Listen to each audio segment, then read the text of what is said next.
Hello guys, welcome back to this video. We're going to be talking about factoring, but we're going to do it in a little different way. We're going to be talking just about splitting apart this middle term or completing the information here. So we're going to use diamond problems and diamond puzzles, I'll use those terms a little bit, to split apart this middle term. So I'm going to start by drawing the x. You could also kind of like fill in around the outside if you want to get the whole like diamond shape, but I'm just going to use the x from here on out. Just kind of say like, all right, this is the structure. At the top, we have two numbers. I'm going to call those numbers A and C for right now. I'll get to that in a minute. And at the bottom, we have two numbers that are going to add together. I'm going to call that B. So we're looking at the top for two numbers to multiply. At the bottom, we're looking for what that numbers need to add to be. So where those numbers come from are this problem right here. We have x squared plus 8x minus 9.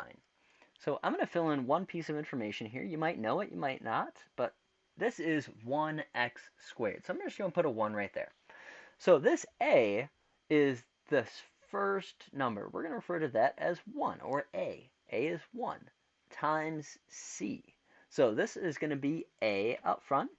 This is going to be b, and that's going to be c.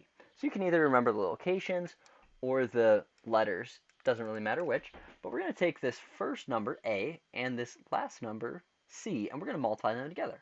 So I take 1 times negative 9, and that gives me negative 9. At the bottom here, I have positive 8. That's my b term. So I include the signs along with those coefficients, and we're looking for two numbers that multiply to give us negative 8 and would add together, multiply to give us negative 9 and add to be a positive 8. So things that would multiply together to give us negative 9 would be negative 1 times positive 9, or positive 1 times a negative 9. Our other list of things could be a positive 3 and a negative 3. So I can pretty easily eliminate that as a possibility because those don't add together to give us a positive 8. These two, if I were to add them together, would give me a negative 8. Because the bigger number here, 9, is negative, that would add together to give us a negative 8. So my two numbers that I need are a negative 1 and a positive 9. And that's what I'm going to do here. I'm just going to use those two numbers to fill in these parentheses. So this was already filled in the problem, just kind of empty spaces for us to complete. So I put a negative 1 in one of those spaces and a 9 in the other. Down below in question number 2, we're going to repeat that same process. Again, we kind of have that structure where they've given us some spaces that we're going to fill in the information. Again, I'm going to take the number out front. A is going to be 1 again, times c. This number on the end here is positive 12. 1 times 12 is 12. And at the bottom here, I'm going to put this middle number. So that's a negative 8. So things that multiply together give me positive 12 and add together to give us a negative 8. So positive 12 is 1 times 12, and 2 times 6, 3 times 4. Also, all of those could also be negative. So negative 1 times negative 12, a negative times a negative results in a positive. Negative 2 times negative 6, and negative 3 times negative 4. So when I think about what would add to give me 8, I know that it can't be any of these positives. It's going to be one of these negative combinations.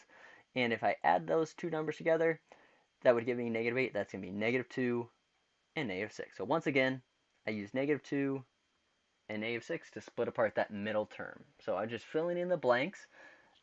These two numbers, these two terms, 2x, negative 2x, and negative 6x, would add together to give me negative 8. It's the exact same numerical value, it's just written in a different way. Down here at the bottom, in number 3, they don't have it set up for us quite like that. So I'm going to use that diamond puzzle structure, and I'm just going to split it apart myself. I'm going to do x squared, just like these ones were, plus blank x plus blank x, and this one is a minus 30. So you'll notice that I use plus for both of these. We can still fill in a negative number. Just if you want to change it into a minus, you could do that as well when you're done.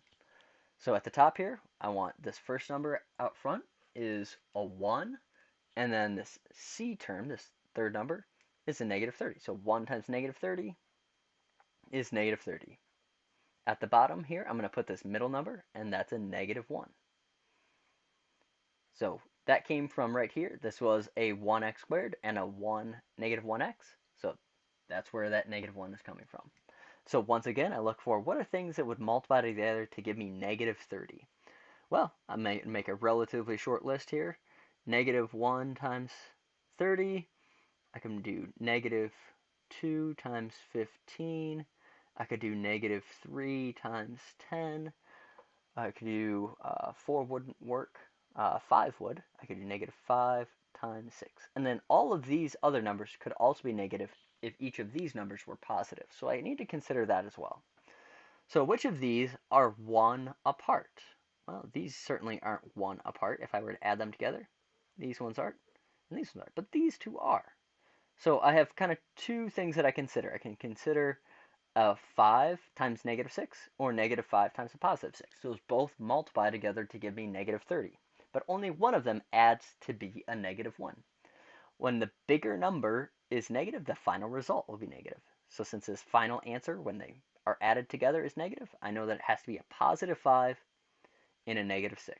And I can put these two in either order I want to. So I could do a negative 6 here and a positive 5 there, so negative 6x and positive 5x. Or I could like flip it around and have a positive 5 in front and a negative 6 on the end.